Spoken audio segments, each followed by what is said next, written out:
Hello guys, in this video I'm going to show you how to turn off personalized content in the Snapchat app.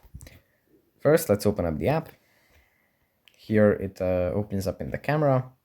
From here we go into the profile menu, then into settings.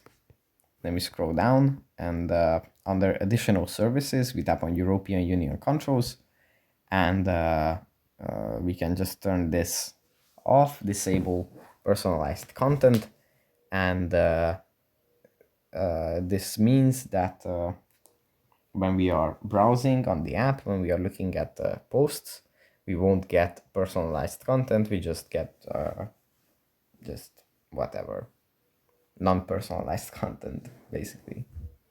We can turn this off, and yeah. Or if you don't want to, you can just tap on cancel, and that's it. So yeah, thanks for watching, and I'll see you in the next one.